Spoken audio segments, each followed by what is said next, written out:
Welcome to the Video Guys podcast. I'm Thomas Knight. And I'm Braden Young. And we're just two guys talking about video.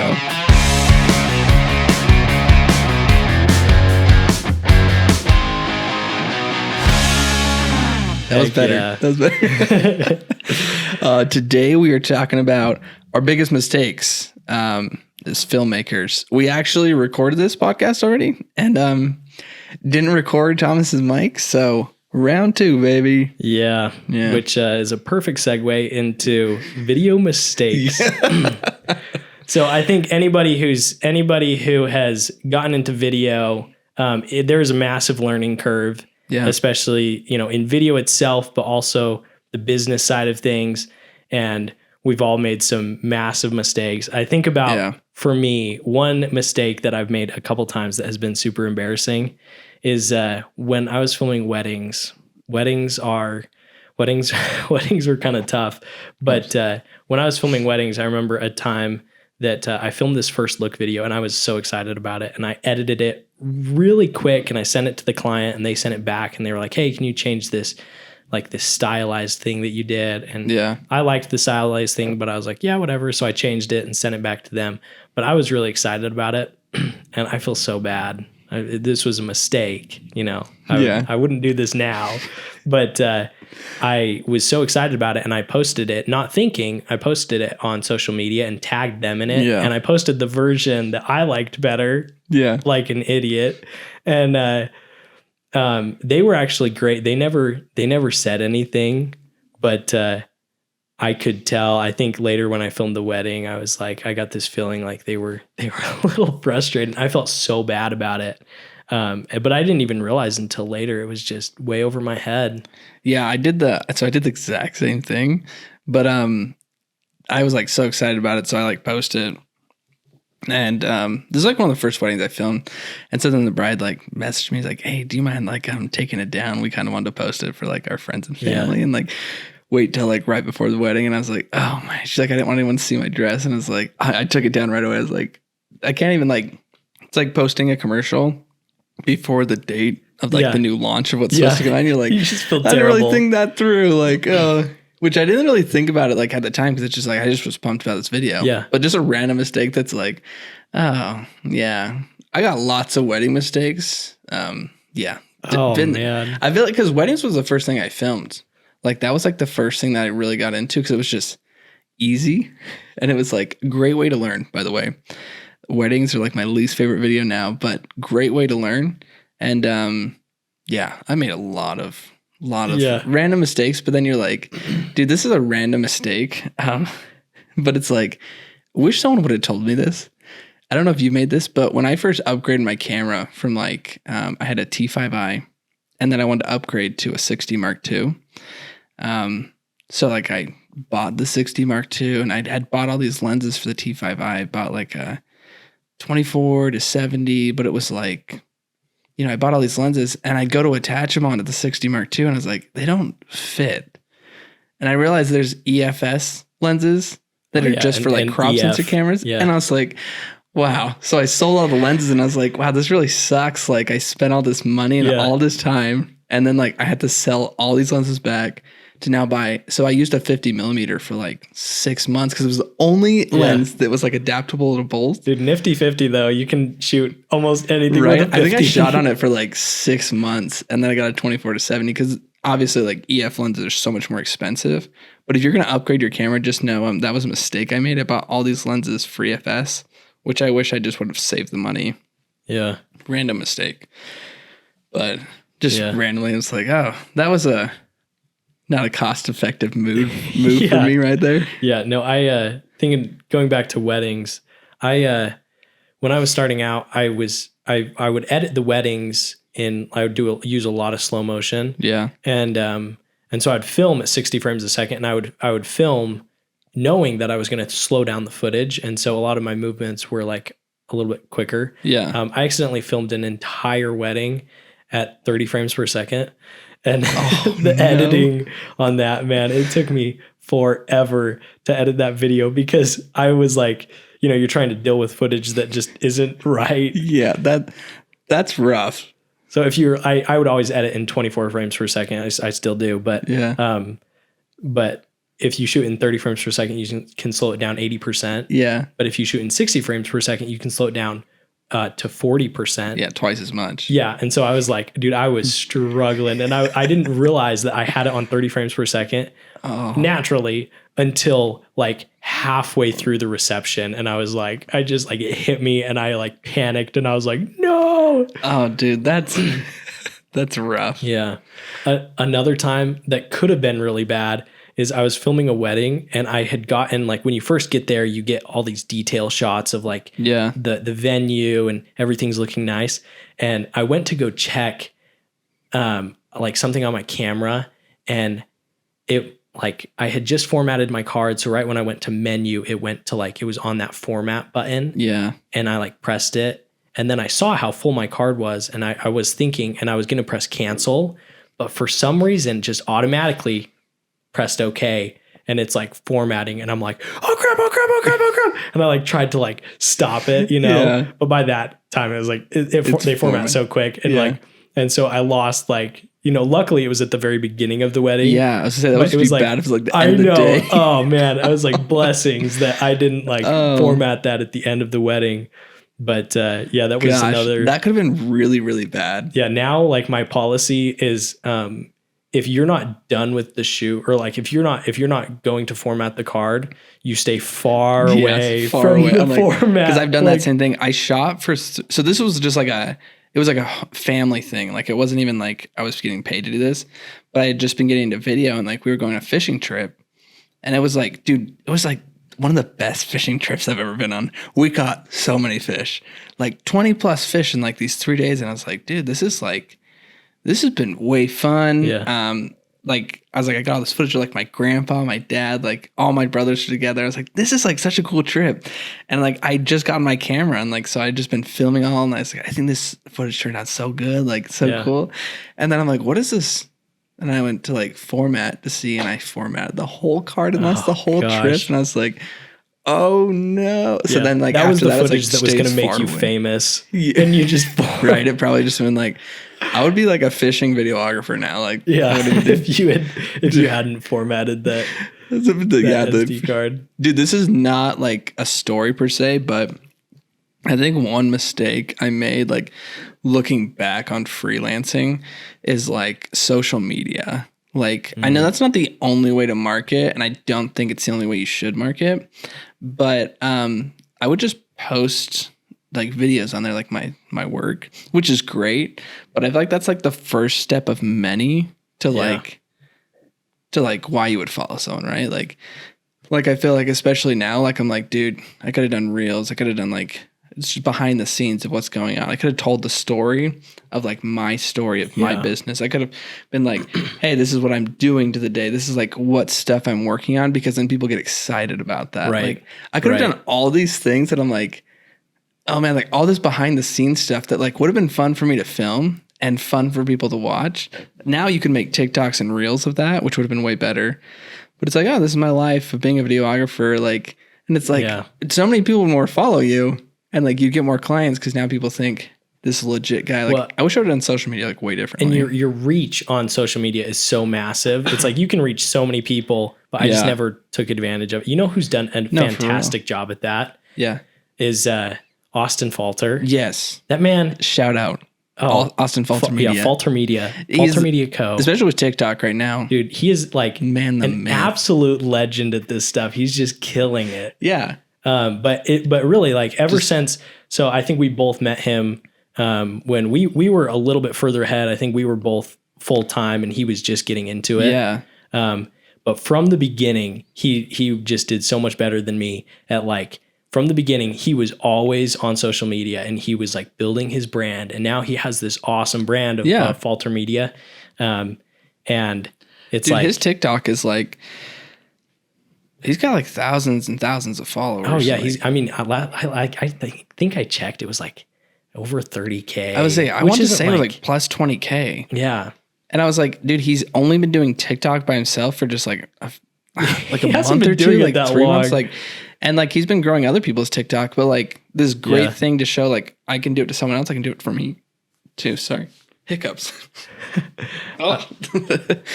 Dude, really, honestly, we should just have Austin on here and like. Oh, we need to. Yeah, we need to get Austin on here. But like, that's like a mistake that I'm like, dude, I wish I would have utilized that better. Like, because I think of now when like I go into a business and like we want to increase our social media, I'm like, well, what are we wanting to tell? Like, what's the story we want to tell? And like a lot of the time, like you can do a lot of cool things. It's like we can do educational content, which would be a great thing I could have done. Yeah. Because then videographers would have followed. But it's like I also could have just done like, let me tell you the story because everyone loves to hear. Like I follow a guy on like YouTube and he just talks about intermittent fasting. And I don't even care about intermittent fasting. You're like, I don't do that. But he's just like, this is what I ate today. This is my diet routine. Like, just showing his life. There's just some workouts. Like, and it's like, wow, like, so interesting. It's a 1-minute video, but I watch him. Every time I see a new video, I'm like, I'm super entertained. Like, what did he eat today? Like, I love food. Like, and so it's like. And he's got a purpose. Like the whole video, the purpose is, hey, I'm going to show you my diet throughout today. Which is now he's turned a lot into like helping inspire people to do intermittent fasting and teaching them how to do it. So it's like a dual purpose. It's like there's some entertainment and there's also some education. And it's like, I wish I would have done that with video. And like, I could have had like even if it was weddings, I was really into weddings. Well, let me show you the shots I'm getting at this wedding. Let me show you the day. Like the Utah Utes, I'm a big Utah Utes football fan. When it's a game day, they show footage from start to finish. There's little videos of like touchdowns. There's really cool photos they take.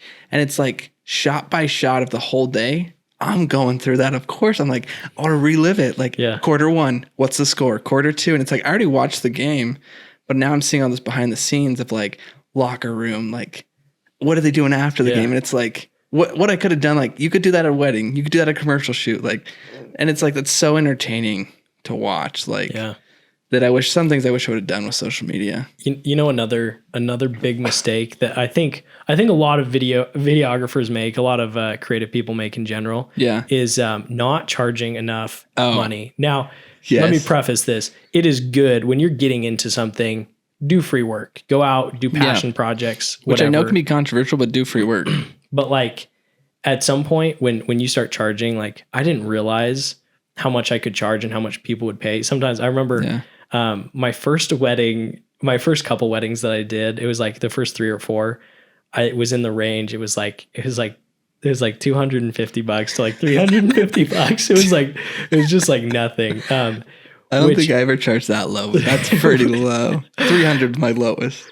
Which I think is like, it's fine that I charged that little. Like I got some good experience, but it's just your first stuff. It's like, oh, I could have actually charged more. I mean, when you're spending, I think one of them, like I drove like the location was like 4.5 hours from my house. Oh gosh. And so I drove like 4.5 hours and then shot the wedding all day, spent the night there, and then drove back for $250. It was like $250 or $350. Even saying that it was $350, and I was stoked out of my mind, thinking I was like, I'm getting paid for this, you know, and just didn't realize like, you're getting paid. You've also put in like 3 days of work for like. And 3 days of work just for shooting. And that's not to mention the week and a half or 2 weeks that I put in once I got home. Yeah. But, dude, for like $450, I think I did for $450. I did the same thing. Drove like 5 hours and like stayed the night. I think they paid for like, I did the cheapest thing. I did like a motel that was like $50 and then like filmed the whole wedding, drove another 5 hours back that night. And I was like, oh, I was so exhausted. And next weekend, drive 10 hours to Arizona. And I was like, oh, I drove all the way there. It was like 10 plus hours. And I think I did that one for like how 500, 550. Oh like I think and that was part of, I think. Did you even break even on gas? Dude, well, back then I was like, gas was like $20, $18. Yeah. But I had to fill up like multiple times. Yeah. But like, I think I covered like whatever, like I think it might have been like $650, like, and that was paying some of the travel stuff. Yeah, with like expenses. But I again stayed in like a $50 motel. I was like, that's when I was like, there's a point where you need to start charging more. Yeah. Like, sorry, I got some hiccups. But Yeah, dude, like there was I did one shoot one time that I did like 3 days, like not setting expectations beforehand of like, this is what we're going to charge and everything. And like 3 days of work, I finished like a 8-minute video of like this cool, like behind the scenes stuff. Then I did like all these like, reels stuff for him. Yeah. Or like back then it wasn't reels. It was just like, I think it was just stories. Did like 8 different versions. Also just did all this work for him. Only got paid like $1,500. Yeah. And I was like, dude, I did like a month's work. Like it took me like 3 weeks, like plus to like do all this editing. And like, I was like, dude, like $1,500. Like I should have charged like $5 to $7 grand. Like, yeah. And so like not knowing setting expectations beforehand is another mistake. Like I think you set his expectations beforehand and then figure out what you're worth and like charge more the next time. Like, because if you keep charging $500 for a wedding, you're only going to attract people that are $500. Right. Like once you're good enough, you can start charging like $5 grand, like $1,500, $2,000, $3,000 for a wedding, and like up your prices to where like I can charge multiple thousands of dollars for one video and actually make it worth it for me, you know? Right. But, and dude, sometimes it's kind of scary to charge a lot of money. Like it's pretty terrifying when you give someone a price. But I think, like you're saying, like clear expectations are absolutely key. Like even if you talk to someone and they're like, yeah, we'll pay you whatever. Like don't trust them that they're gonna pay you whatever. Like tell them like, no, this is how much it's gonna be. Like set clear expectations. I think one of the biggest issues that I had, or maybe I did this okay, but like just when you go into like doing a video, setting very, very clear expectations. I think at a wedding, like a lot of times the issues that people had with their like wedding photographer or videographer is just that like they didn't have clear expectations on like, okay, this is what you're getting. This is what I'm delivering. Yep. And like communication, even some of the times that I've had issues when like I've messed up on something. Yeah. If you like call the client and you just like, okay, here's like, I'm going to be like totally straight up with you. Like I messed up on this or that or whatever. A lot of times if you're like very clear, open, honest, they're really easy to work with. Yeah. I mean, I honestly like, even like years into freelancing, I was like, still like, that was like a thing I was never great at, is the communication part. Cause I think a lot of people that do video are great videographers. They're not great business people though. Always. Yeah. And so like, you have to learn those skills of being like, okay, I gotta be good at expectations. I gotta be like better at selling myself. And like, cause honestly, like I've seen people that are great business people that aren't great at video that make way more than people who are really good at video and aren't great business. But like they're making like 6 figures plus, like, because they're really good business people. And honestly, I'm like, even a year or two into filmmaking, I was like, I'm better than them. But I was like, I'm not a great business person like them. Like they're selling like these companies on all these videos. It's like, it's because they're good at business. You know what I mean? Like, so yeah, like I think those are like some mistakes. And I'm like, oh, I wasn't great at those things, but it's like, I could do like, you know, that like I could learn from, and like, hopefully you could take some of this stuff and learn from yourself. Like maybe take some of that, like, or see where you're already making mistakes. And then like the great thing about that is then you learn all these things and you become like way better. If you can learn those mistakes, like you're going to like become even better. Yeah, that's true. It's almost like you have to go into it with this attitude of like recognizing that I am going to make mistakes and that's okay. And like, I think part of the reason that, those who are successful is because they just, when the mistakes hit and they do something really stupid, that they just take it as like, okay, this is a learning experience. Yeah. I'm learning from it. I'm moving on, and it's not going to like make me shut down. Yeah. But like just because mistakes are inevitable, like or whatever. I can't inevitable. Gosh. Like they're going to happen. Yeah. So like, just what can I learn from them to become like a better videographer, you know? Yeah. Last, funny mistake that I made. Yeah. I got hired to go shoot real estate. And so I like go to this house and, I forgot my wide angle lens. Oh, and so I proceeded to shoot the entire thing on like a on like a normal, like it's kind of like a mid-range lens, but just kind of funny in retrospect. Like I'm a like, 50? oh gosh, that was dumb. Now I'm like double check my gear before I leave and like bring extra like stuff like that. But it only takes one time of like forgetting something for you to be like, okay, let me triple check my gear for this like one thing. Like, or dude, when we were working together, I remember a time that on several occasions I've done this, not even just when we were working together, but like I'd be filming a wedding and you'd get this awesome shot, this awesome movement, and you'd go and press the stop record button, and then you see it start recording. That's and the you're like, worst. Oh dude, I forgot. And like I did that. I've probably done that like no less than like 50 or 60 times in my career. If not way more. But like I just did that the other day on this like big shoot. Like, I mean, like we redid, like, I mean, I could keep redoing the shot. Like it was like, it's not like a wedding where it's like one time.